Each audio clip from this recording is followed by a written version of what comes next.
to be sort of fearless about going into all of our energy systems and all the different states. And many of those states are going to be crazy to us. So those are all things sort of about being on the way. But as we acquire some kind of consciousness and some kind of wisdom, we also have to be able to communicate with other people in a way that bypasses the rational surface of their personality. And we have to be able to secure and protect wisdom from the constant onslaught of the machine of modernity that tries to co-opt it and turn it back into its own property. Like I was thinking a lot this morning about the way Deleuze and Guattari talked about schizoanalysis and deterritorialization, and this sense that the schizoid character is an interesting model of someone who, when you're probing for symptoms, their discourse constantly escapes from the categorization you're trying to apply to them. And because we exist in a system that so easily co-opts even stances of resistance, we have to constantly deterritorialize in order to get around that. And we have to elude the recapture. And I think wisdom has to do that as well in order to open a space for its flourishing in this time. It has to be able to get around the normalizing recapture of the system we're in. So in that sense, it's always got to be looking for ways to be unconventional, nonconformist, strange, peculiar. It's got to get around the system we're in, just as it has to get around our own and each other's normalizing ego habits. That's interesting, because it seems like crazy wisdom, in the sense, since the 60s, has become kind of a normalized. It's become a kind of conformity to be crazy in this very cliche sort of way, like to take drugs and to have all these experiences. When that becomes a kind of normality, or that becomes another kind of status quo. So again, then we have to bring in wisdom, and then, so what does wisdom really mean, I think? Yeah, wisdom's a tricky one to define. I mean, a lot of people lean into just basic learning to learn skills accompanied by metacognition of some kind. A lot of people lean into the notion of something analogous to depth that we can continue to cultivate. I personally look a lot at the way different systems and different aspects of ourselves can be integrated together to create something that seems like it's more than the sum of our parts. But to do all of that in a way that is adaptive to relationships and to niches and to skills and challenges, I think all of that's wisdom. Right. And how do we wisely handle craziness is a really good question, right? And there's social and individual components to that. Individually, we have to constantly be looking for the craziness that's authentic and constantly challenging the framings and evaluations we make. Even if we make, like you're saying, a pro-craziness evaluation, we have to be able to challenge that. And probably everybody here has once in a while gone, well, that's it. I'm not going to be crazy anymore. I'm going to become totally straight edge now, or something like that, right? So we have to be in a constant state of modulating that.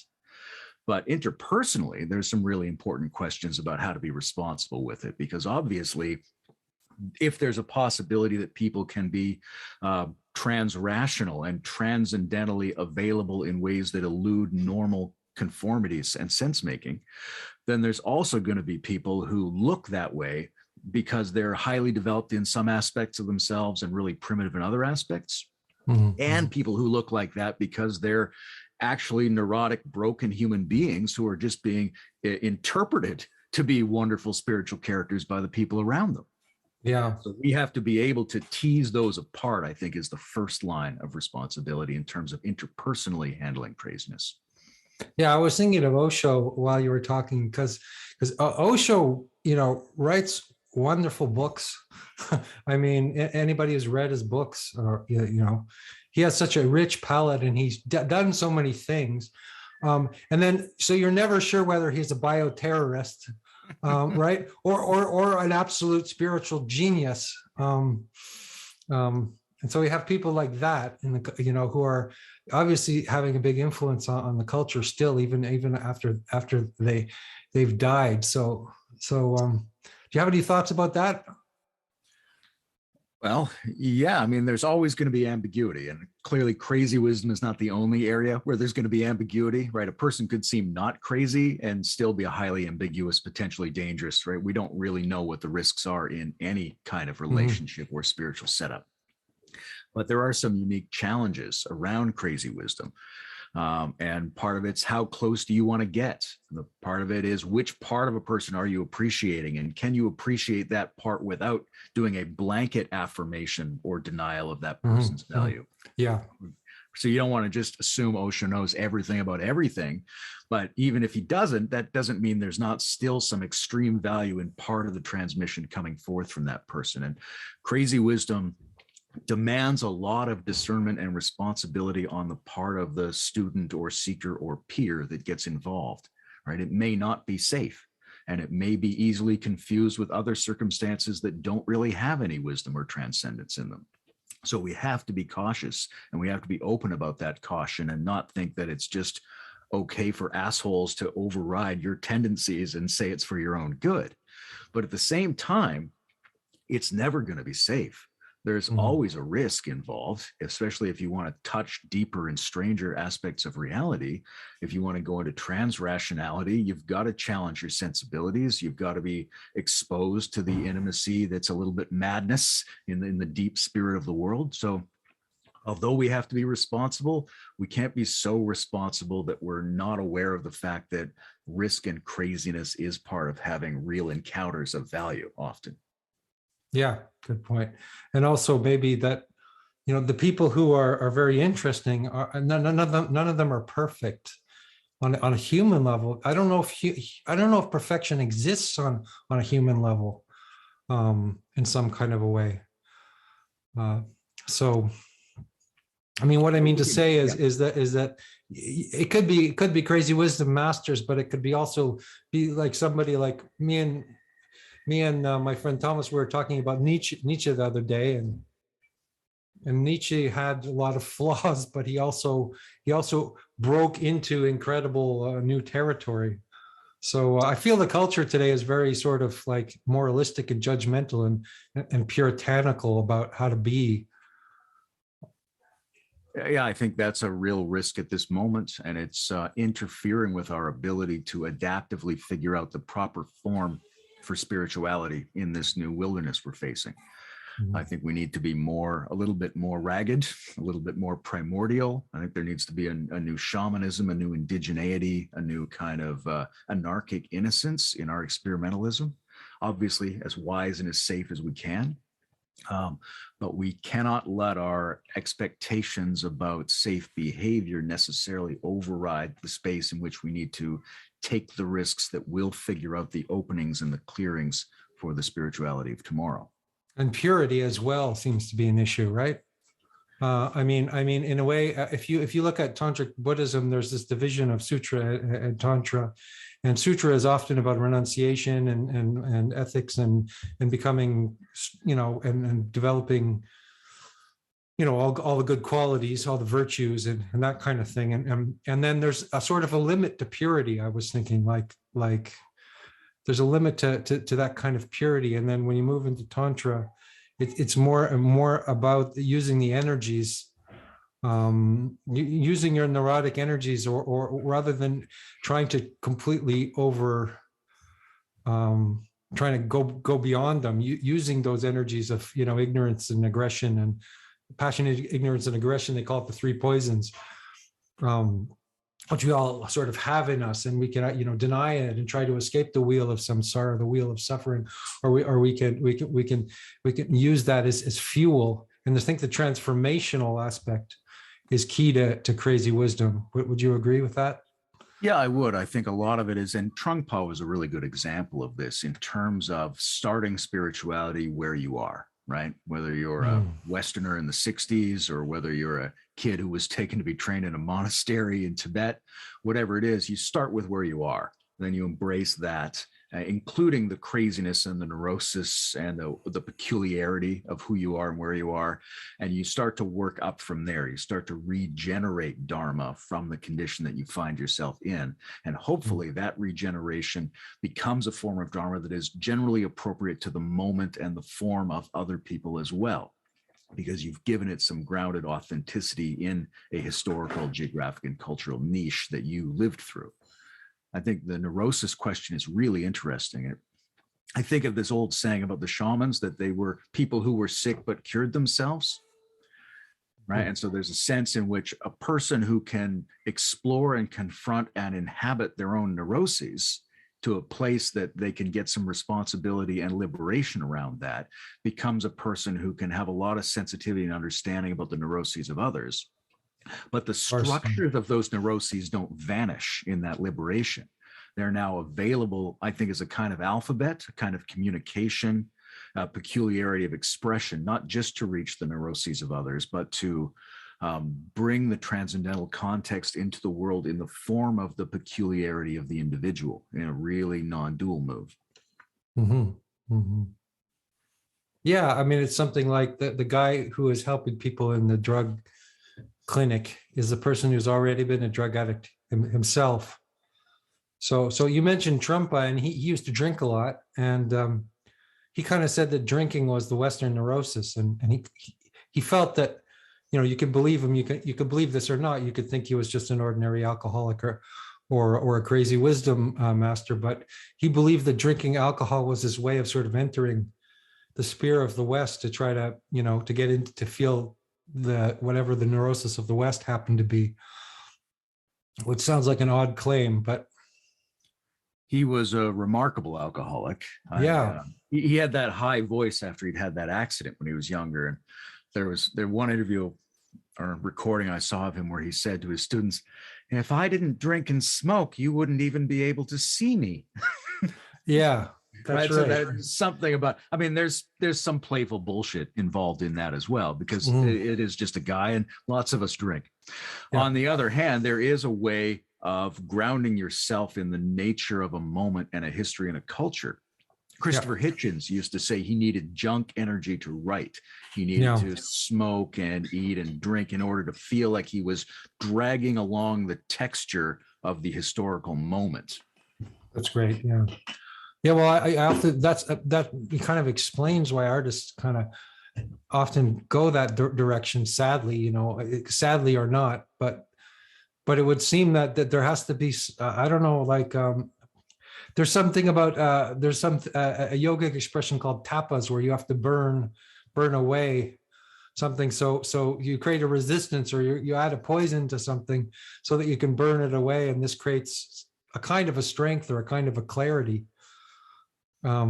We can observe that in writers and people like Trump without promoting drinking necessarily, right? Yeah, there's lots of ways to do it. And, Gurdjieff, who I think almost anybody would include in this category. You're talking about all my favorite guys here. Yeah.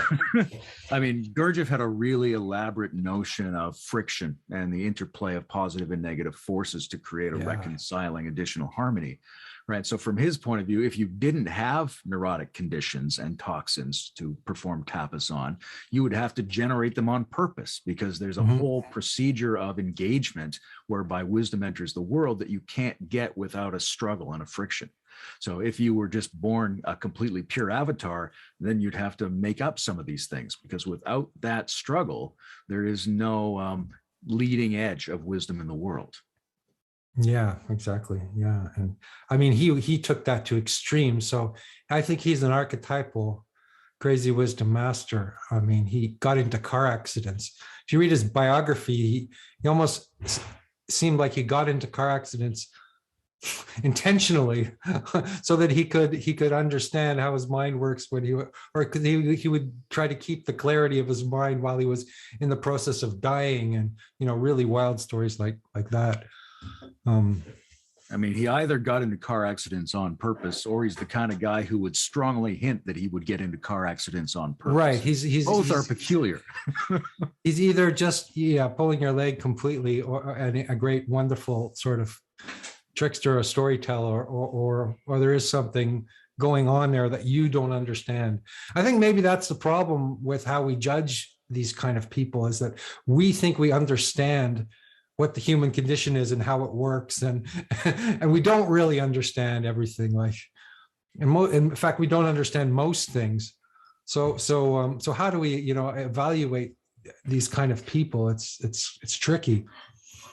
It is definitely tricky, and we can't believe in or throw out our sensibilities. Yeah. Right. It puts us in a paradoxical condition, because you're not called upon to completely believe what somebody tells you just because you can't understand where they're coming from. You may be correct about some of the ways in which they're fucked up.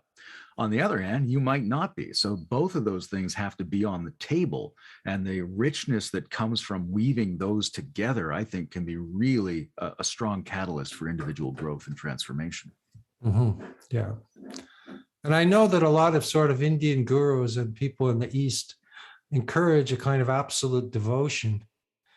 And in the West, there's the encouragement of kind of rational cynicism about everything. And maybe we could meet in the middle somewhere, because there is a sense that devotion is part of this practice, a kind of devotion, but on the other hand, becoming a sycophantic sort of person is highly dangerous as well, right? Yeah, exactly. Yeah. And a lot of these guys, when we talk about crazy wisdom, obviously there's a history to it. There are irregular saints and esoteric traditions that embrace divine madness and things like that. But often we're talking about a certain recent historical chunk of men. Yeah. Right. I sometimes talk about the age of the tantric patriarchs that runs from basically when Crowley writes the Book of the Law to the death of Adida. Somewhere in there were a lot of guys who brought a devotional, non-dualist framework to the West, had a lot of peculiar, perhaps unsavory habits, but also asked people to be critical thinkers to some degree. And they had this odd mix of devotional service and asking for your individual strength, right? Gurdjieff drove off people who were too devotional, but also he kicked out all of his disciples, didn't he? He's like, that's right. And Osho as well was a hugely devotional figure, but also told people, don't necessarily believe what I'm telling you. Yeah. Right. So you get this odd mix in these characters, and we're on the far side of that now. Hopefully we're in a more responsible, mutual, collaborative, sovereign era going forward, informed by a lot of people who were the students of these characters. Yeah. But I think we need to continue to challenge ourselves with the strange flavor. In a way, these assholes are still holding a door open for us, and we have to be able to find that door. Yeah.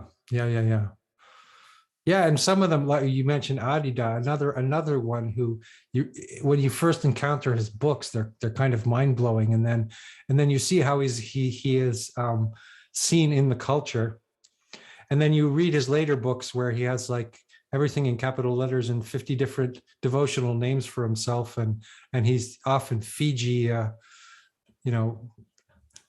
with a bunch of women. So it's like, it's very interesting. I still can draw some inspiration from these people. I guess there's a lesson in not wanting to believe in perfection, perhaps, or like, I wonder if Osho, when he developed this big cult, right? And he was just silent while he allowed people to enact the most cultish behavior. He didn't say anything, the whole time.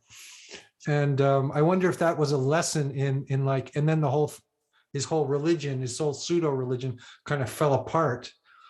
I wonder if there was an intentionality about showing people that this doesn't work, or at least we can look back and say, you can't lose your sovereignty, so to speak. Intentionality is an odd thing to consider in this context, because yes, of course, people are claiming that they are not really agents in a way. Yeah. or that they're agents of some greater agency. And so you get this ambiguous feeling where, I mean, most of these are very highly sophisticated cognitive people in a certain way. And it's be very easy for them to rephrase what they've been doing to make it be a useful lesson for you. On the other hand, it might well be a useful lesson for you, either coming from their wisdom or coming from something that they're allowing to have move through them.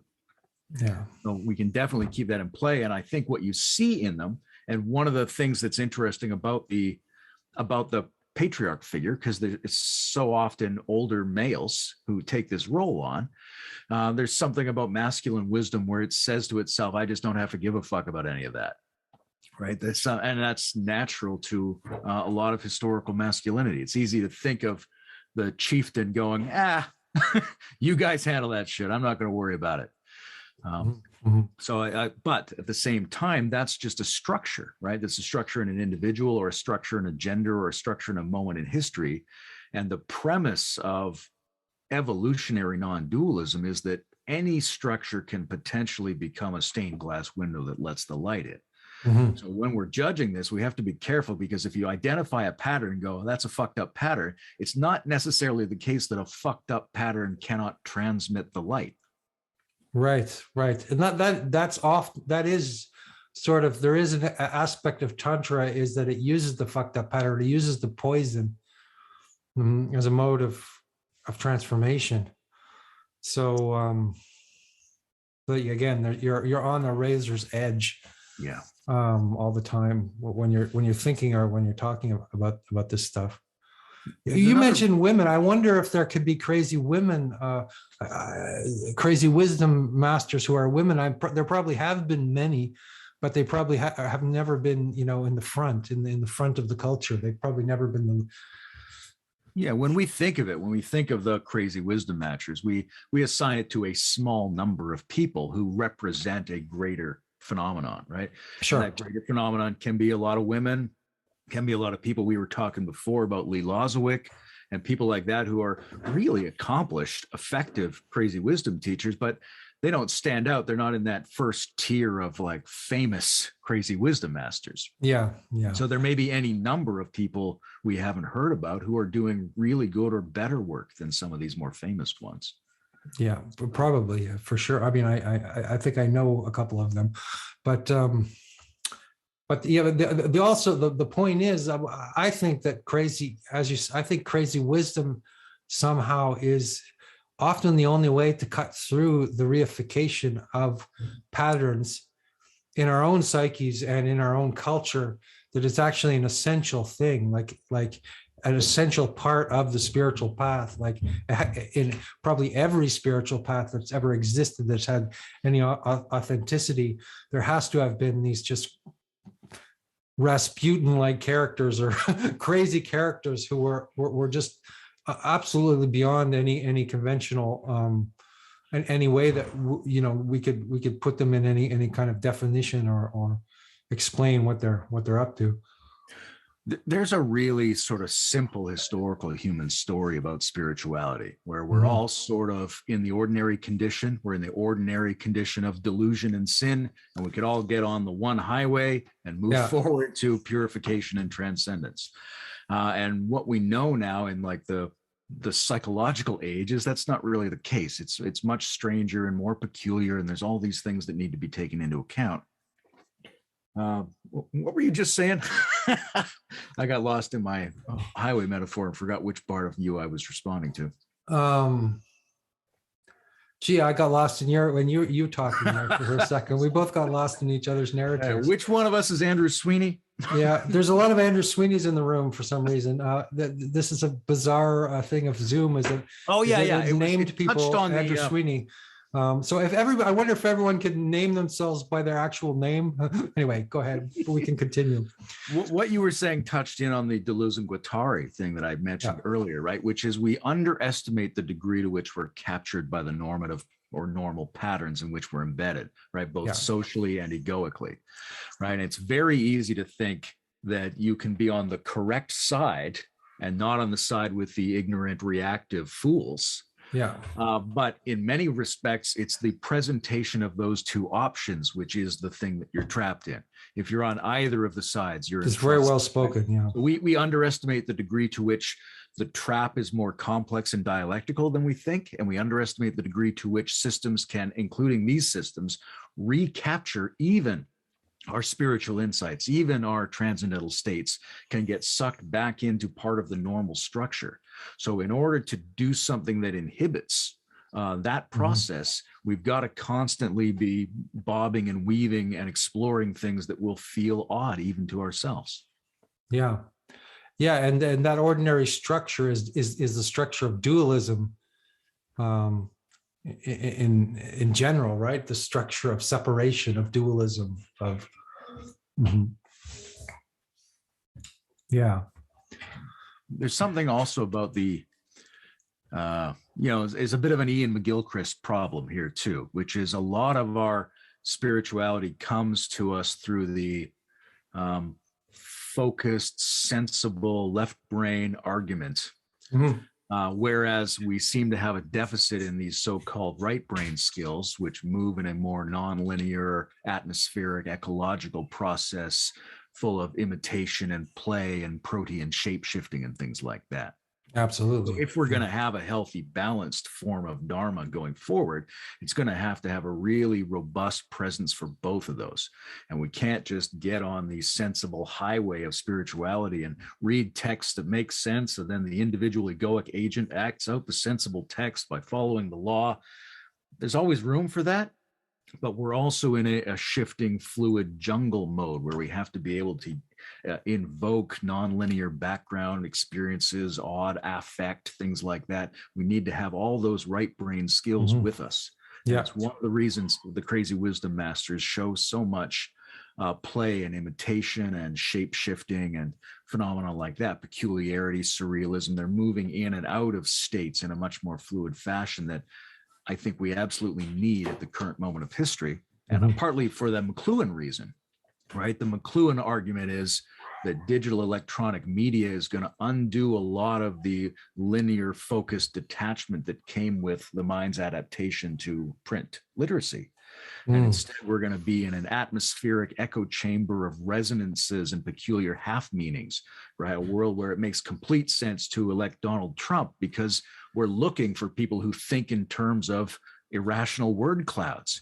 We're looking for some kind of hero to inhabit a nonlinear space. And if we can't get a good one, we'll take even a bad one. Yeah. That's very, very interesting. That we're moving from, let's say, the McLuhan's, the literacy world, he called it the electric age. And I guess in the electric age, it's like Timothy Leary said about LSD, that that he said about the internet, he said, this is LSD, so we're living in this strange kind of, psychedelic world. But yeah. And I think that in terms of the terrain that we're on, I wonder, it's like there are certain times for sobriety and discipline and study and taking the straight and narrow. And that's maybe very important right now because there's so much craziness. That would be sutra. But on the other hand, the energies are so powerful and dangerous and wild that the only thing that's really going to save us is crazy wisdom. We need all the skills that come with the disciplined path, right? We need to be able to be clean and self-controlled and self-modulating and clear and disciplined and all those things. But that's not going to be enough in the world space that we're inhabiting and which is sort of racing out of control in all directions. You mentioned Leary. When I was a kid, Timothy Leary, Robert Anton Wilson, these were my heroes from the 1970s phase that I had just missed. Yeah. So and when I got older, I got to meet these guys as they were dying, and they stood for a world that was on the cusp of understanding a craziness that hadn't really struck yet, right? And that was informed partly by the new influx of occult and Eastern literature and partly by drug experiments and things like that. And another guy who was in that with them was Philip K. Dick, right? And those Philip K. Dick novels in a way, are prophetic for the moment we live in, right? We've got robots roaming the landscape and artificial minds and gender swapping and presidential clowns, and UFOs are back in the mix, right? The sense of the overwhelming uncanniness of the moment and the unreliability of information in general makes it very hard to conceive that a straight-laced Dharma path can be effective in this time. Even though we do need all the skills that come from those straight paths, we've got to be adaptive to a world that is itself really surreal now and probably going farther in that direction in the near future. Mm-hmm. Mm-hmm. Yeah, and we were talking about how so the monastic world, almost comes back online in some ways. Is that there has to be a movement from, let's say, moving out of the culture and going into the wilderness and into meditation and into cleaning yourself up in some sense, and then going back and being prepared, because it's like the world as it is right now is so all consuming of our attention, that things like meditation for me seem to be almost a like a hygienic necessity to deal with the extremes of what our nervous system is being assaulted with. Now, if you want to be able to handle more craziness, then you've got to be more stable in many respects. Yeah, that's right. And that's one of the arguments that the crazy wisdom teachers make around purity. Now, purity is an often praised but extremely dangerous quality, right? People who are Puritans are usually trying to sabotage the complexity of the world in favor of a reductionist fantasy. Exactly. But there is a kind of primordial purity that seems to be able to, at least in principle, support a much greater range of problem solving and complexity. And if we're facing a much more complex task space in the world, we might need much more stability and purity at our core to be able to handle that, because you can't have one or the other. You'll go really crazy if you only have one of them. Mm-hmm, mm-hmm, mm-hmm. Yeah, and that's that's the danger, I think, is the people going into the pseudo-tantric world without a proper sutric or disciplined basis of that. Yeah, I think Nietzsche saw a lot of this coming, right? When Bruce and I first started the Integral Stage, one of the early things we did was convene a meeting on integral Satanism, because there's integral Buddhism, integral Christianity, integral Satanism, mm-hmm. right? But the key there was a higher form of Satanism is based on the idea of the reversal of values as a means of opening up higher stages of development. Because unless you can transvalue your current values, then you're not in a position to encounter the values of a new and higher stage of being. So you've got to be able to invert your own evaluations to some degree. Mm-hmm. And so that's one of the things I think he saw coming that leans into crazy wisdom. Another thing that he saw, well, I think of near the end of Thus Spake Zarathustra, that there's a very interesting piece where Zarathustra goes to dinner with the higher men. Mm-hmm. And they are. These are the best, wisest, decent, evolved human beings. And he says to them, you're still not the ultra human. You're not the Ubermesh that I've seen coming. And he goes outside and leaves them. And he talks to his animals. And when he goes back in, they're drunk and they're laughing and they're doing what he calls the ass festival. They've got a donkey up on the table and they're just being very silly and inverting their own values. Mm-hmm. And he says, this is at the moment the closest we're going to get. The ultra human is not here. But at the moment, the best we can do is bring the higher people together with laughter and silliness and inversion and deconstruction and things like that. And that will be our best current approximation of what it takes to really be the post-human being that's possible spiritually. Oh, that's very interesting. Yeah. And I think that, well, I remember reading something from Jung to say that the reason that Nietzsche went mad, this was Jung's theory about Nietzsche, was that he stayed with the animals. He didn't come down into the marketplace and stay with the human beings. So that he was a very tantric figure who didn't have the sutric base to deal with ordinary humanity, which I thought was an interesting theory. Yeah.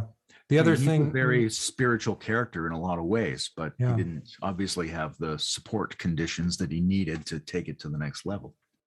Right. And so that's I guess something that's very important too is the support conditions for crazy wisdom. So crazy wisdom can't just happen um, Sure. I mean, in the desert. if It you has to show have up there, right? If you find someone who actually is a competent crazy wisdom teacher of some kind, and you're bringing in your own, slavish devotion, you're bringing your own totally irresponsible sexual impulses, you're bringing your own weird idealisms about power, yeah. you're bringing your own failure to have any training in integrity and human evaluation, And your right? daddy issues and Exactly. yeah. And your terrible diet and just the fact that nobody in your youth put you in the conditions you need in order to show up as an authentic human being who makes your own decisions in relation to other people while understanding risk, then there's a huge danger there. Yeah. All right. There's a lot of support, like we were saying about how much purity is needed in order to embrace more complexity. Yes. And There's I think an awful lot of support needed to take on the challenge of crazy wisdom. yeah. And I think that one thing that people kind of forget is that the discipline becomes more intense at the crazy wisdom level. And in a sense, because you're not dealing with just ordinary rules, which are easy to follow. You're dealing with another set of rules, which are more in the moment and more challenging. And so that you really have to have the ethics down, or you really have to have a strong character to be able to handle that more fluid and immediate world. Yeah, I had a Buddhist teacher who used to talk about the wet path and the dry path. And in the dry path, we just take on the forms that come from the conclusions of our wise ancestors and we act out those principles.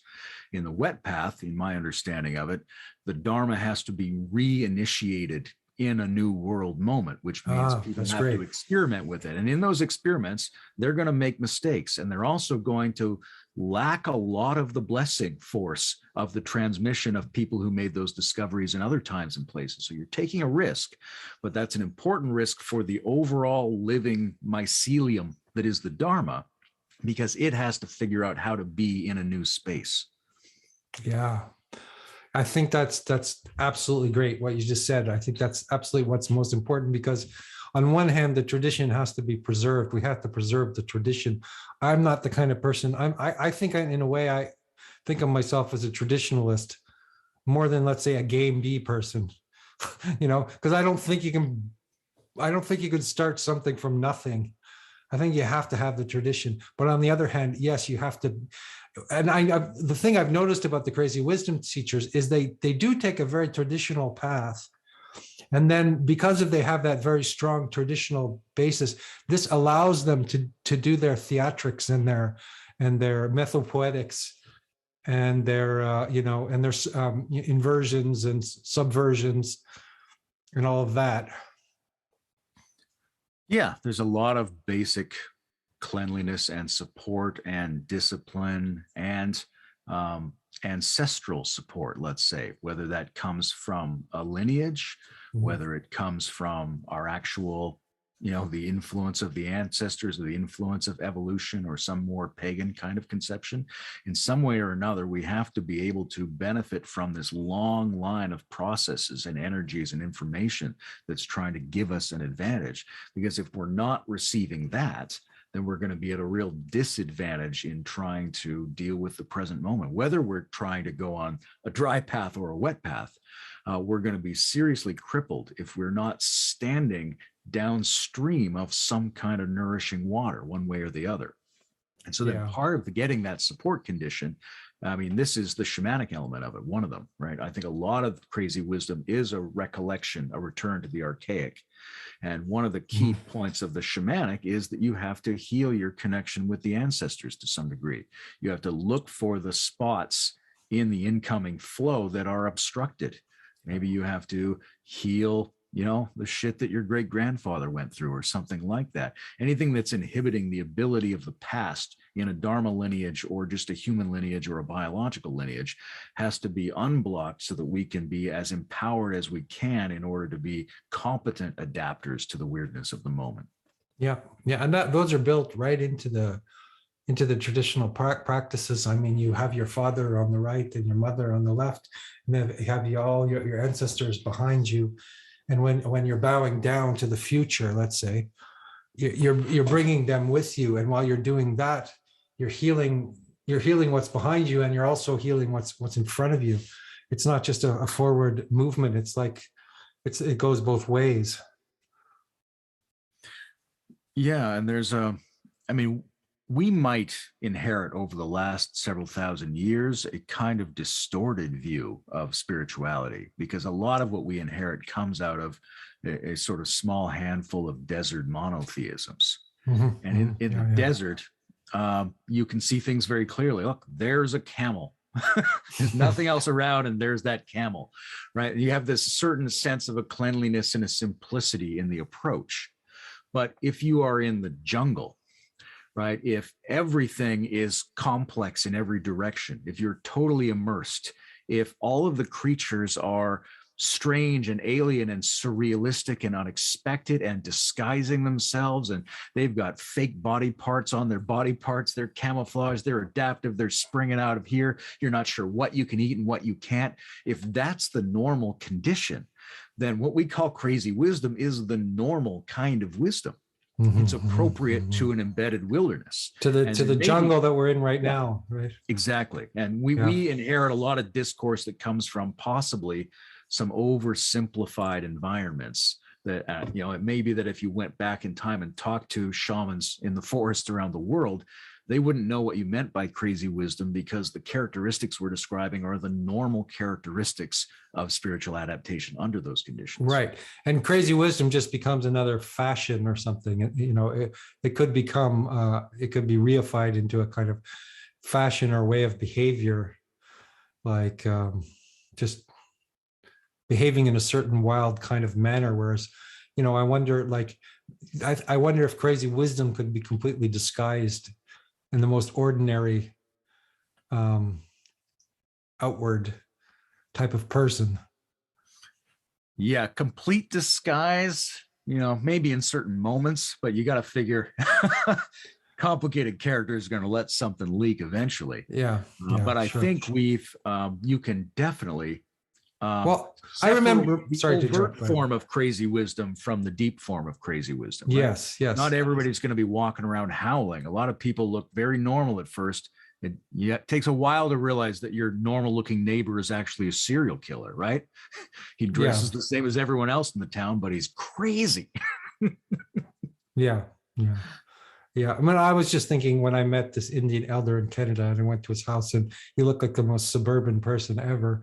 He was watching TV with there's kids running around, and you never noticed that there was something peculiar about him. But then he had this kind of glint in his eye, and there was something there, obviously, that was attractive, and I didn't understand behind the ordinary facade.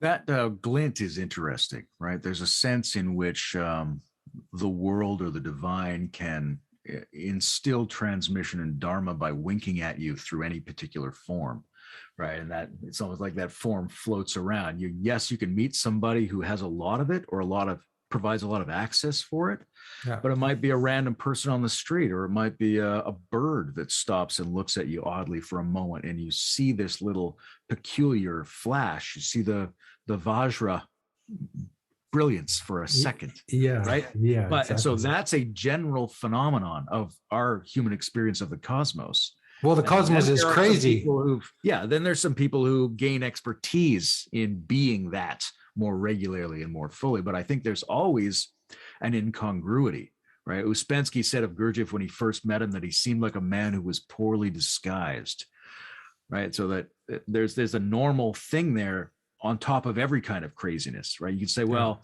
this guy didn't strike me as being really crazy and weird and spiritual. I had to learn that about him. But even a guy who looks crazy still looks basically like a normal human being in Mhm. many respects. So there's always going to be, I think, the incongruity of this double layer of the form and the flashing wink.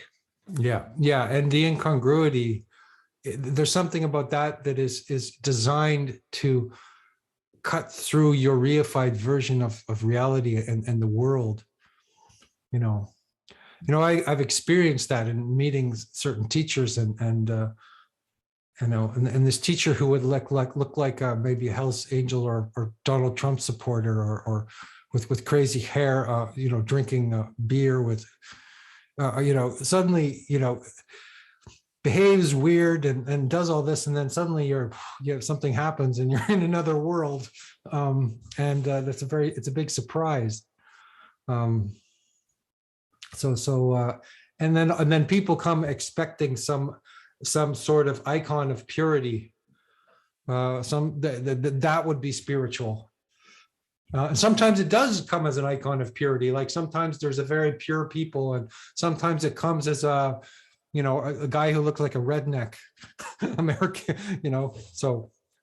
One of the things I think that helps us to do is to understand that there's a layer of assimilation that's necessary between ourselves and the qualities of the world. Right. So like, it's not necessarily the case that you study integral theory and now you're integral, or you study Buddhism and now you're a Buddhist or something like that. Right. There's a whole process of integration of information before it's real. And that process is complicated because things don't always affect you the way they strike you. Yeah. Right. I've always been interested in apple cider vinegar. People drink it to increase the alkalinity of their bodies. It's acidic, but it makes your body more alkaline when you've processed it. So it's not the case that you're going to get the effect that you've evaluated in your perceptual field. Something may look very good and attractive and pure, and when it comes into you, it might have negative effects. Conversely, it might be something you think, oh my God, that's crazy or disgusting, or I don't like that. But when it's gone through your processing system, the effect might be the opposite of the observation you made.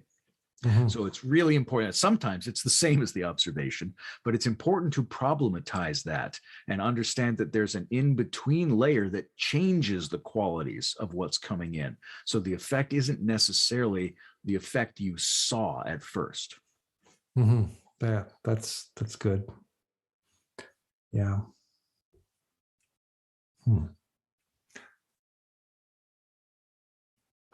So you've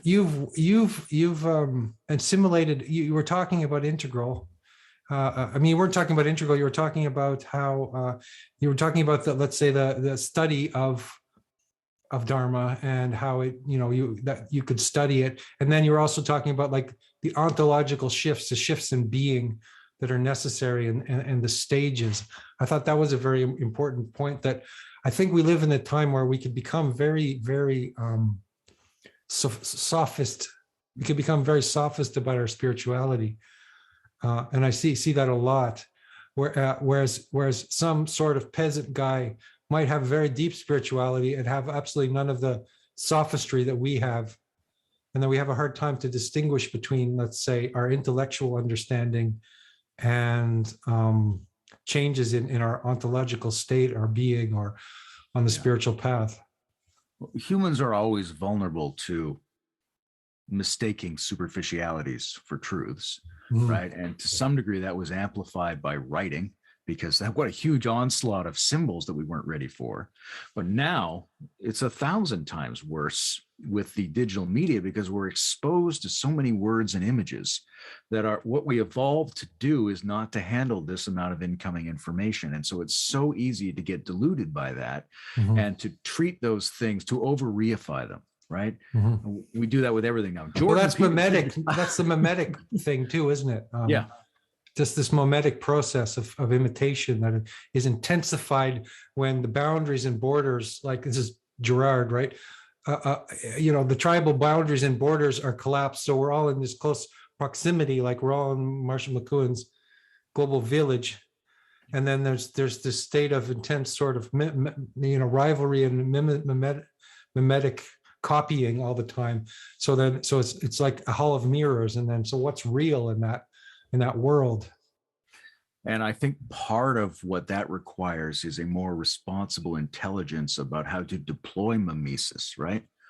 Vervaeke, McGilchrist, all these people talk about the role that serious play and imitation have, but we have to be able to deploy that in ways that enrich us rather than in ways that just put us on a team or treat incoming words and symbols, which are mostly incentivized bullshit trying to distort and hack our system, treating them as if they're real things because we just automatically reify through imitation anything that's coming in. I've really noticed a lot of the internet acting as though words were realities, right? And part of that is in the political correctness movement, right? Mhm. We're correcting our speech rather than correcting the problems that the speech expresses. Part of it's in, I'm trying to mention a moment ago, Jordan Peterson destroys reporter, and the word destroys will be in capital letters. And you watch the clip, you go, oh, he said something. That's not destroying a person. That was just a sentence. But Yeah. we've entered into a discourse where we treat speech acts as if they were real acts. Yeah. And that exaggerates our normal foolishness about the layer of linguistic superficial thinking. So we are in many respects, much deeper in the mire of that problem than our ancestors were. And sometimes people who have a more simple, basic relationship to lived experiences and lived ecologies have a more grounded place to, wipe some of that out of the way. Mm-hmm, mm-hmm. So then in this crazy world, how yeah, I don't know. That's a silly question. I was about to ask a silly question. It's like, how do you employ crazy wisdom? But it's kind of like, doesn't really work, does it, to ask that question? Because crazy wisdom is something that kind of emerges, I think, as a necessity to a situation.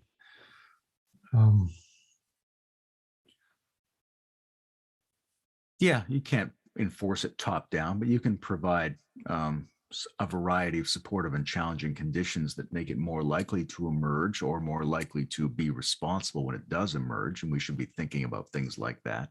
But there's always, by its very nature, an element that will seem weird and take us by surprise. It can't be predicted. Mm-hmm. Mm-hmm. Yeah. So how do you, like, just if I could ask like a personal, again, I was, my first question was kind of personal, and maybe I'll ask you one more personal question, and then we can open it up to other people here who might want to join the conversation. So again, this is my question is on a very concrete level. It's like, when do you employ crazy wisdom? I know I'm kind of dyslexic, and I'm kind of a weird guy, and I found the kind of niche for who I am. But I don't function, completely normally.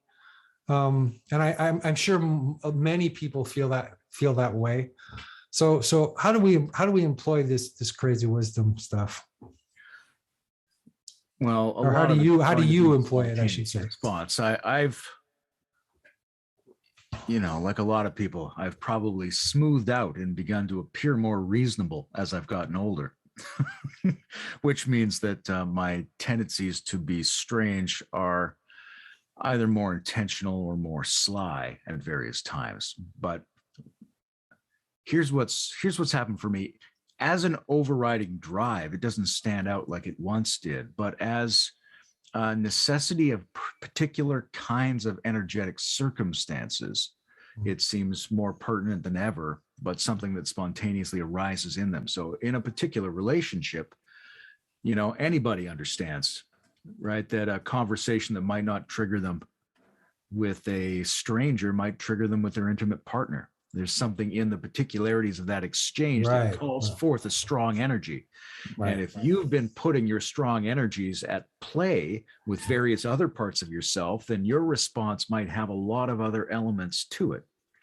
And likewise, you can go beyond the idea of a one-on-one relationship and think about like a Dharma bubble of various kinds, right? You create a space, and that space might involve driving some people away and calling some people in. It might involve ritual, it might involve, weird architectures and things like that. But as a space of Dharma emerges, which is kind of like an ecological machine that can be used by people for a time before it dissipates, these things have a logic of their own, right? You might be called upon to protect or amplify that space in a way which won't make sense or would take a very long time to explain.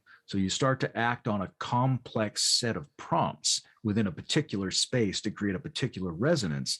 And because it's a complex set of prompts from the perspective of other people, you might be being very transformative, very protean, very peculiar, very nonsensical, or something like that. They might not follow the logic, but that doesn't mean there isn't a logic, and that logic can be brought forward by these particular energetic chambers. And I think, again, Lee Lazo was really good at keeping his eye on that, right? When we listen to the stories of how he created public talks, he's very responsive to what other people are bringing in, right? He's thinking of, we are creating this Dharma space right now. And maybe that involves me telling a bunch of graphic jokes until I drive someone out, because maybe there is a person who's dead weight in this space and it doesn't really start until somebody gets offended and leaves, or whatever it might be.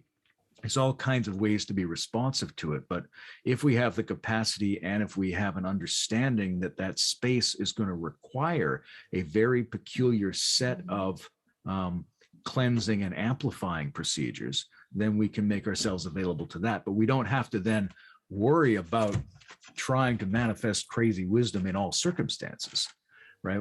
I think we should develop the capacities that are aligned with crazy wisdom, but think about them as being responsive to particular contexts. And that's almost like a collective art theater that you enter at times, where like, or where all these emotions and dispositions are brought to the surface or amplified in that space.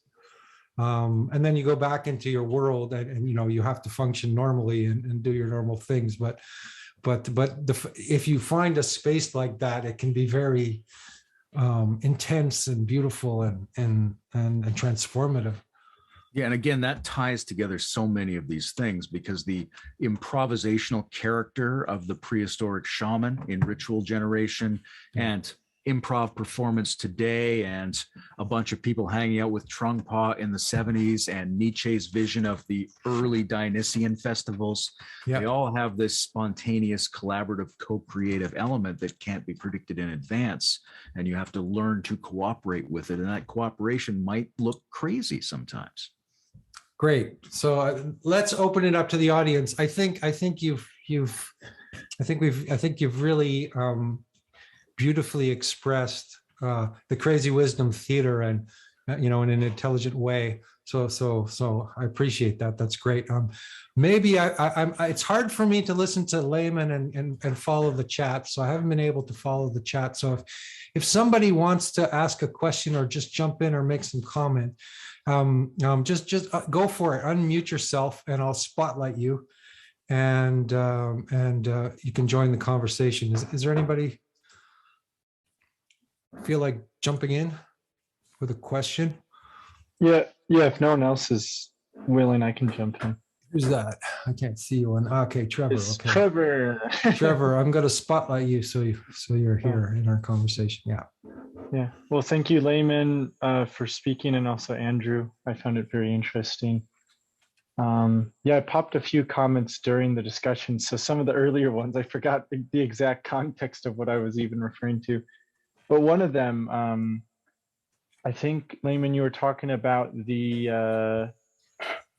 I forgot exactly what it was, but what came to my mind was that, would it be like the sort of integration, digesting of things some people call it gnosis, like the sort of, it's not just like on the superficial, like, oh, I know the definition of that word, but it's like, you are the word, or almost, it's sort of like, it's a part of who you are, of how you act. It's like the difference of, someone could define like Jesus Christ or what kindness is, but do they actually do that in their everyday life? Like, you could be a really bitter person and still understand the definition of kindness. But yeah, so I'd be interested to hear your thoughts. Yeah, I think that happens at a lot of levels. It kind of fractally reiterates itself, right? Because we could go, hey, that's just the concept of kindness, man. That's not like having a really intense state of kindness. But then you go another step, you go, well, listen, That's just a really intense state you had for a while. That's not the same as becoming a deeply kind person, right? So, I mean, Ken Wilber obviously was really good at talking about a states and stages dichotomy. The Gurdjieffians are pretty good at talking about the need to assimilate these things, because so what? You can momentarily go into that state once in a while. Is it a part of you? Can you go into it all the time or wherever you want? Does it characterize you in general? So we have to get much better at discerning the relationship between any surface and depth and any kind of assimilation process, which is a big part of reimagining what education means for a world that we might call the meta-crisis world, whatever is emerging here. Yeah, so educational, I think crazy wisdom education is interesting, because education is very non-crazy wisdom normally, normal education. But then I guess the shamanistic path of education would be to throw somebody out into the wilderness against all their demons, and well, that's another thing. What? It's a tricky balance, right? Because education implies a kind of structure and a kind of conformity. So how does that work with crazy wisdom? But I think that's like asking, how do the left brain and right brain hemispheres work well together? They've got very different styles, but we've seen it happen. We've seen it work. You can have a fairly structured system at the same time, get thrown into the wilderness once in a while, take a drug once in a while, have a really strange field encounter with some other human beings once in a while, and then work on bringing all of that together, right? I think we've seen it work. It's not going to be nearly as systematic as the kind of industrial modern education approach we've been using for a while, but it's not totally formless, because crazy wisdom in a way undoes the difference between itself and everything else. It can appear non-crazy at times. It can have structure. We've just got to get that balance right, I think. Anybody else want to jump in? Some questions? Let me look at the chat. Sure, I'll ask something. Oh, hi, Madeline. Hi. Nice to see you again. By the way, Andrew, I really love, I didn't get a chance to say that the other day, but all the time I've been in conversations that you host, I really love the spontaneity with which you engage, and there seems to be sort of this acrobat on the high wire, who's, not afraid to just always fail. Almost about to go over the edge as well. No, but I mean, seriously, I think that I'm just going to use this as a way into the conversation, that I think a lot of what you model is precisely what we need to be doing, because you engage with curiosity, you throw your hypothesis into the space, you're willing to have it sort of mutate like an enzyme, that's not dualistic, and you laugh. I mean, so there's an element which doesn't have a translation in English of jouissance, and that jouissance is, I think, very Spinozian, because it has the joy, that which increases the capacity to think and act, which, the typical expert lecturer seems to not have. I mean, they seem to be constipated as they speak, so it's like painful to listen to. And Layman, I really enjoyed, I mean, this day I've spent doing a lot of reading, and, because of Thich Nhat Hanh's, transition, I guess that's how it would be described. I'm not sure what the right word is. I call it death, but, which for me is final. I just want to make that clear. But, there, among other things, there was this essay that kind of put him side by side with Martin Luther King and JFK. And it was fascinating to look at these three perspectives and ways of perceiving. Let's talk about perception as being central to this practice, let's say these practices of interbeing, to use Thich Khan's verb, the verb he invented. And it was fascinating because you had Martin Luther King talking about, what are you prepared to give your life for? You know, and if you're not prepared to give your life, you know, for it, then basically you don't care enough about the difference between right and wrong, justice is an injustice, etc. Then you had JFK at the speech where he announced Martin Luther King's death. You know, it to a crowd of African Americans, so that was considered very brave, you know, and everybody was worried. And he quotes Aeschylus, okay, as sort of a way to speak to people not going into crazy mob revenge. And the quote for me was like, oh my God, you know, and the quote is, he who learns must suffer. And even in your sleep, pain that cannot forget falls drop by drop upon the heart. And in our own despair, against our will, comes wisdom to us by the awful grace of God, you know. And Thich Franklin, the text that they associated, it was all about paper, you know, a reflection on how a sheet of paper was interconnected with absolutely everything else, with the clouds, the rain, the tree, the whatever.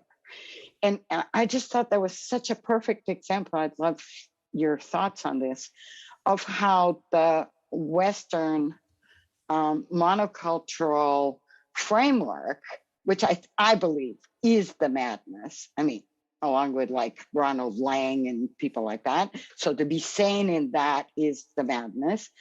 You know, does not mention a tree or a leaf or a cloud or whatever.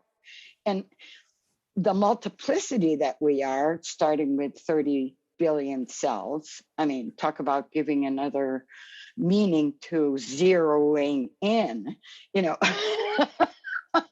you know, is, I think, the ontological evolutionary shift that we need to drop into, literally drop into the soil, drop into our co-evolutionary learning processes, because to be alive, as you know, Bateson would say, is to be learning. Well, there's a lot of really interesting things there. And first of all, I agree about the Spinozist jouissance of Andrew's non-dual enzymes. That's the best thing anybody ever said to me, I think. So thank you very much.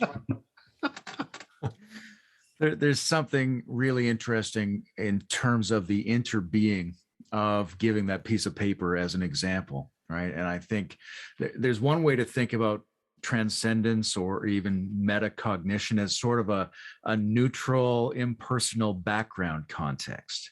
And that's a little bit different than thinking about it as the space that's between all the genres and dimensions. And that includes the space between all the people, between all the objects, but also between all the genres and modes of activity.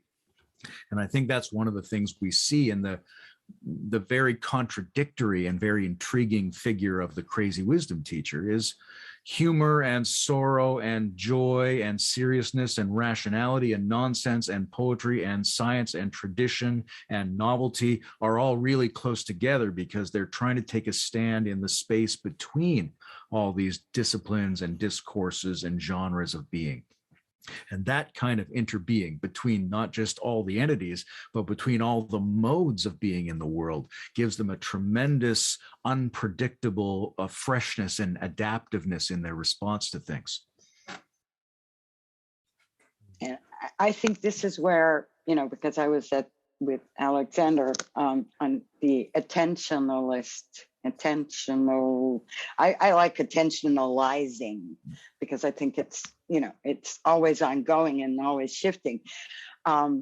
Which, I mean, you were looking for kind of a female voice in this. And I think Simone Weil, as a crazy, I mean, certainly she didn't even publish anything alive. I mean, it was published by somebody who was hosting her, a farmer. And she talks about it as the beginning of devotion. And if we take the word devotion, it's really about loyalty and about setting apart, setting aside the time, which is in effect what is being made possible by what we're doing right here. I mean, this should blow our minds. I've got white hair, you've got some gray, but I'm all white. I'm definitely an aspiring elder here. And all I care about is learning how to die, And so for me, the fact that I can be having this conversation already reorganizes my entire sort of ecosystem, because the sense of possibility that this opens up, that was unimaginable, indistinguishable from magic. I mean, you would be burnt at the stake to just say that this might be possible for a great part of all this time, that we would be connected in these ways, in these open ways.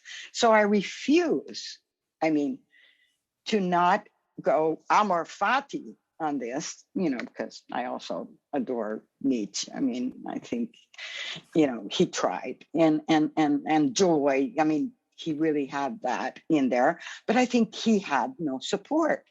I mean, he had a handful, well, maybe two people that really sort of went along with him in the journey.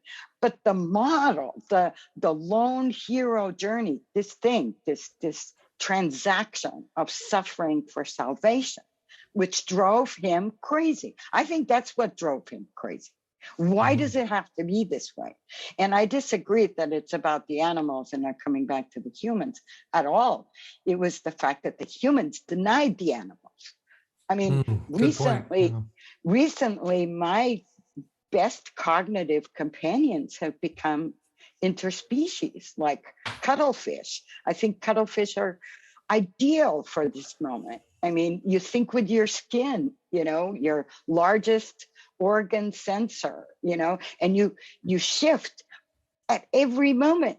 You can call that mimetic rivalry if you're Gerard and you still believe in salvation. Okay, which he did. He betrayed us. Okay, I'm sorry. But as far as I'm concerned, his conversion to Christianity is a betrayal. It's a cop-out. He couldn't deal with death. But when he started with Shakespeare, that was beautiful. That was gorgeous, So this awful grace of God, I mean, what the hell are you talking about? And it makes everything transactional. Suffering for salvation. How much can you derive from that is in effect today in our relationships? That's a wicked criticism of Protestantism, I think. Yeah. Well, I mean, I'll go back. I think you're a crazy wisdom person, Madeline, for sure. Anyway. No, but Andrew, the thing is, go back to the monotheism, the notion that we could be separate from, I mean, this is why I always go back to Spinoza, because, I mean, he's 24 years old. He hasn't written anything. And he dares to say God and nature are the same. And by the way, God does not write books. So you wrote them. They're beautiful. It's great history of nation formation, which is at the heart of this reaction to a bloody empire. That's what's going on. We often think about the advanced cognitive capacity necessary to hold opposites really close together and understand them. But there's also something very basic and very human about that you don't have to have an elaborated intellectual non-dualism in order to understand, as any ancient shaman might have, the blending that comes between the human and the non-human intelligence, between the social world and the complexities of nature, between life and death, right? There's a very basic way that we can all appreciate those things and understand that they can't be separated from each other, even though there's a very interesting conversation to be had once you are also able to cognitively and linguistically embrace that territory. Do you have kids? Yes. Okay. Kids. You understand complexity because you've thrown a kid's birthday party. Boom, done. Absolutely every kind of complexity is at work. And crazy wisdom as well. Exactly. Because I mean, Relational adaptation, which is a huge part of this. You know, when you were talking about suffering, you know, it's an interesting critique about that strain of human spirituality that has sought to be untouched by the world. Yeah. Which is a very interesting state specialization. But if you go really deeply into that, it's also blurred with its opposite, right? To be untouched by the world is to have the position from which you can then have the courage to enter any intensity of being touched by the world, right? And if you're able to bring those together, that really completely liberating feeling and that completely embedded inability to be separated from anything, even any kind of suffering, when those come together, then you're trying to not find liberation as an escape, but trying to live liberation within relational engagements. And relational engagements are contextual and adaptive, right? Each of the kids is a different being, and when you're conversing with them is completely different. And so you are adapting and changing in those relationships, and you are also at stake in those relationships. And that's something the crazy wisdom teacher represents, which is they're different with each person. Yeah. They're different in each context, and they take a risk in those contexts. That's why the cuttlefish is so inspiring to me. You know, have you ever seen them? I mean, when they're dead, they're just a white blob. But what they can do, there's this one little snippet in The Blue Planet with David Attenborough, which has become kind of a narrator voice for me a lot. You know, it's like, oh, this is curious, isn't it? You know, and it's hilarious because there's this huge cuttlefish that's completely monopolizing a female. And there's this little cuttlefish male who's like, I don't stand a chance. What does he do? Becomes a trans. His skin turns into a female. He gets underneath, he does his business, he goes away. I mean, it's like composting identity, I think, is the biggest challenge of and when I say composting, I mean composting, meaning there's got to be grief hospicing. And that's what we don't do, you know. There's so many great phrases that emerge out of you. Yeah. the Spinoza's jouissance of Andrew's non-dual enzymes and the hilarious spirituality of cuttlefish and composting identity. Well, you know, I'm desperate. I'm running out of time, so I'm really you know, going in all directions. I've sort of. So I was an architect in a former life. You know, it's always better to be an ex-architect. I appreciate that. And I love that you're aspiring to be an elder because, you know, there is a lack of respect that young people give to the old, but there's also a fact that a lot of old people are not elders. Right? No, I mean, we're not going to have a civilization unless we get our elders back. And that's going to require experimenting on how to do that. But that's because we've infantilized ourselves with these hegemonic, paternalistic, you know, solutionist sort of paradigms that all derive from this suffer for salvation, you know. They really do, because the salvation is the carrot, you know, whether it's a raise, whether it's status, whether it's the likes, you know, it obeys the same mechanism. When what I think this thing that we're doing right here is brand new. We are living an absolute Copernican revolution. Mhm. And we're acting like Yeah. it's the apocalypse. Although, if you take apocalypse, the word seriously, you're going to be saying it's a revelation. It reveals, it lifts the veil over what Mhm. you could not see. Now, I feel like my generation dropped the ball in the 70s. We knew all this shit. And I'm not just talking about climate change, I'm talking about the organized hypocrisy. Okay. Yeah. I mean, that dominated absolutely everything. And, you know, I'm not quite sure I can account for the 30 years where I practiced architecture, and it was mostly residential. So I thought I was caring for daily lives, and I was, and it taught me a lot. It's an ethnographic thing across time and families and couples and couple doom and all that. But I was oblivious to the fact that, until it caught up with me, that it was casino banking behind all of it. And I was just the cherry on the, you know, cake that would Mhm. numb with aesthetics, the fact that people were going into untenable debt.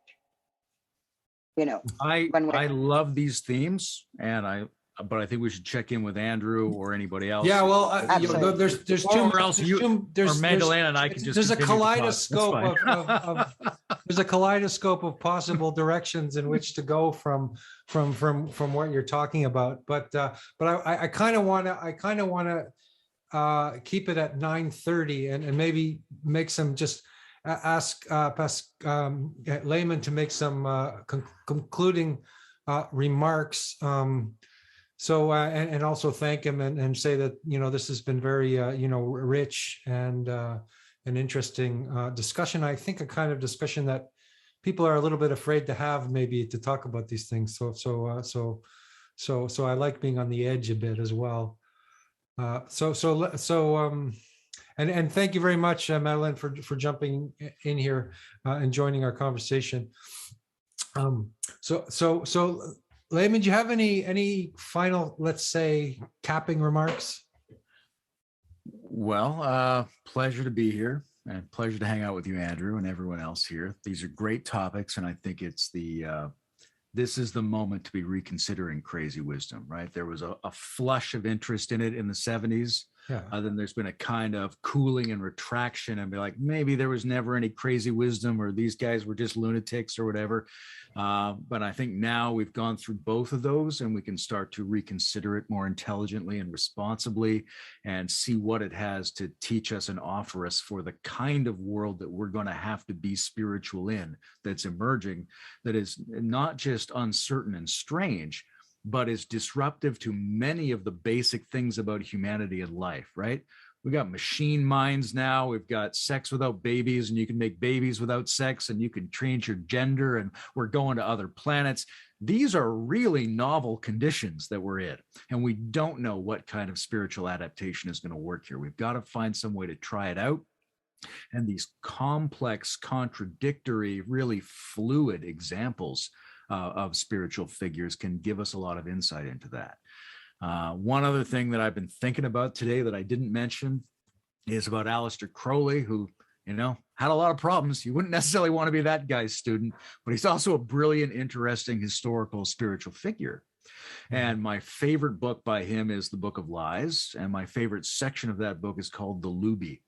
And in that section, he says there's a form of intelligence that comes from combining half-truths with half-absurdities, and that this form of consciousness becomes luminous with use, he says, right? And there's something surreal, there's something beautiful, there's something right and left and male and female about that, but somewhere between sense and nonsense is a capacity we all have to do something trans-rational, to use a Ken Wilber word, right? To go beyond the limitations that are built into what makes sense for us without completely abandoning our capacity to make sense, to make a hybridization and a new luminosity that's going to seem strange. It's going to seem peculiar. It's going to involve a lot of transformations for us, but we need it in order to inhabit the world of tomorrow authentically.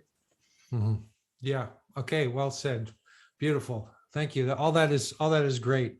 I've enjoyed this conversation immensely, and I want to thank everybody for coming. And you're welcome to, anybody's welcome to come by on Sunday night. I'm going to be reading more of Traktum Kepa's books. It'll be less of a lecture and more of a reading and more of a sort of forum and discussion. So come by, and if you want to talk about these things with me on Sunday night, I'm dedicating my Sunday nights to that. So you're all welcome to that. And thanks so much again for hanging out. And we'll see you next time. Yeah, anytime, Andrew. Good night. Great pleasure.